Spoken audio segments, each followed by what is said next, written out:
I wanted to revise some of the statements I made in the previous TCT video, and I'll show off some gameplay later too, but first, TT Expert is not as powerful as I first thought.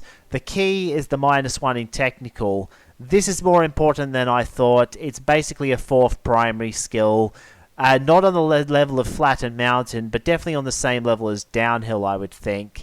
I actually had several situations where my sprinter had more energy left over because they had a +1 in technical and a +2 in downhill.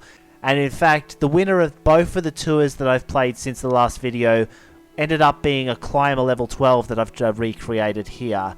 Not very good in the flat, but +2 in the other 3 primaries, so to speak, was enough to overcome the difference, even though both tours also had a light cobble TT.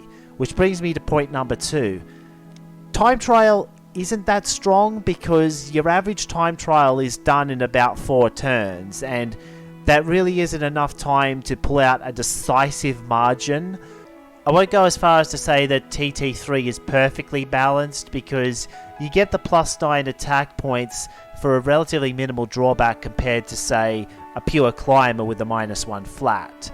But I do now understand why it gets the +1 in mountain.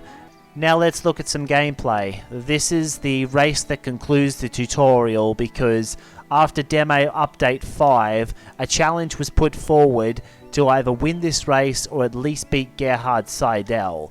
And this is the solution I came up with. It's far from the only solution, but it's the solution that made the most sense to me at the time. Have Jason Young, your helper rider, light it up whilst you drop back into P3 and collect the slipstream.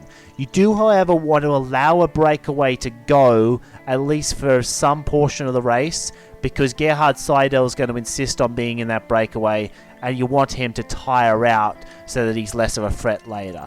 I am forced to bridge up to the breakaway here for the sake of efficiency, but the breakaway will re-establish themselves the very next turn, so it's no big deal. As we're approaching the first major climb, I want to start moving my rider back up towards P1 so that he can make a move on it. Meanwhile, the breakaway actually short moves as they're approaching the foot of the climb, and that allows me to blow right past all of them with my relay, and that takes them out of the equation because they're going to be stuck behind the peloton moving up this climb.